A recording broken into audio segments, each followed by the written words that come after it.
Heartwood हिल की लड़ाई। वर्ष 1863 में अमेरिकी गृहयुद्ध के दौरान अपलाचियन पहाड़ों के किनारे पर दो छोटे शहर थे, हार्टवुड और सिल्वर क्रीक। युद्ध के कारण दोनों शहर विभाजित हो गए थे। एक संघ का समर्थन कर रहा था और दूसरा संघ का। प्रमुख युद्ध क्षेत्रों से दूर होने के बावजूद शहर संघर्ष में फंस गए थे। झड़पें और तनाव बढ़ रहे थे।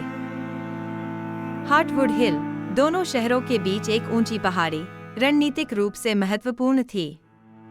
इसने आसपास की सड़कों को नियंत्रित किया और जो कोई भी इसे अपने कब्जे में रखता वह उस क्षेत्र में युद्ध के परिणाम को प्रभावित कर सकता था। जैसे जैसे पहाड़ी के लिए लड़ाई नजदीक आती गई, दोनों पक्षों के सैनिक भीषण लड़ाई के लिए तैयार हो गए। हार्टवुड के लोगों ने अफवाहें सुनी थी कि संघ पहाड़ी पर कब्जा करने के लिए एक बड़े हमले की योजना बना रहा था और संघ की सेनाएं इसे न खोने के लिए दृढ़ थीं। संघ की ओर से सैनिकों में लेफ्टिनेंट थॉमस ओकॉनर भी थे, जो एक युवा व्यक्ति थे जिन्होंने युद्ध शुरू होने के बाद भर्ती हुए थे। वह हार्टवुड से आया था, एक ऐसा शहर जिसे वह बहुत प्यार करता था और अपने घर और परिवार की रक्षा के लिए सेना में शामिल हुआ था। कॉन्फेडरेट पक्ष में कैप्टन सैमुअल विलियम्स थे, जो एक अनुभवी अधिकारी और सिल्वर क्रीक के मूल निवासी थे, जिनके पास लड़ने के अपने कारण थे, जिसमें दक्षिण के कारण में उनका विश्वास भी शामिल था। लड़ाई एक धुंधली सुबह शुरू हुई। जैसे ही सूरज उगता है, दोनों सेनाएं हार्टवुड हिल की चट्टानी ढलानों पर भिड़ जाती हैं। पहाड़ों में गोलियों की आवाज गूंजती है, क्योंकि सैनिक, जिनमें से कई किशोर से बड़े नहीं थे, साहस और हताशा के साथ लड़ते हैं।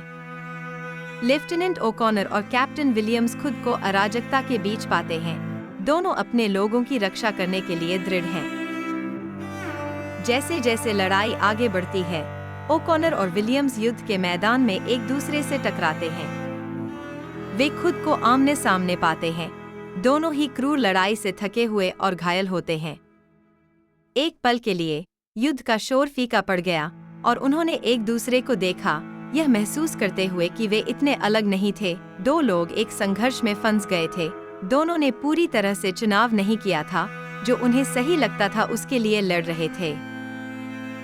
इससे पहले कि कोई कुछ कर पाता, अचानक एक जोरदार विस्फोट ने उन दोनों को जमीन पर गिरा दिया और उनके चारों ओर लड़ाई जारी रही। दोनों लोग बच गए, लेकिन कई घंटों की कड़ी लड़ाई के बाद पहाड़ी अंततः संघ बलों के हाथों में चली गई। युद्ध के बाद दोनों शहर टूट गए। कई लोगों की जान चली गई, परिवार बिखर गए और जमीन पर निशान पड़ गए। उसके बाद के सालों में ओकॉनर और विलियम्स दोनों अपने शहरों में लौट आए। अब वे सैनिक नहीं थे, बल्कि ऐसे लोग थे जिन्होंने युद्ध की भयावहता को प्रत्यक्ष रूप से देखा था।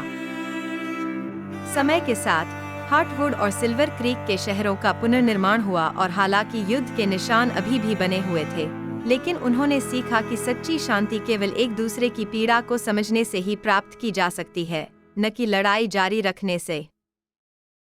युद्ध गहरे घाव छोड़ जाता है, न केवल युद्ध के मैदान पर, बल्कि लड़ने वालों के दिलों में भी। अंत में समझ, सहानुभूति और क्षमा ही उपचार और सच्ची शांति की कुंजी हैं।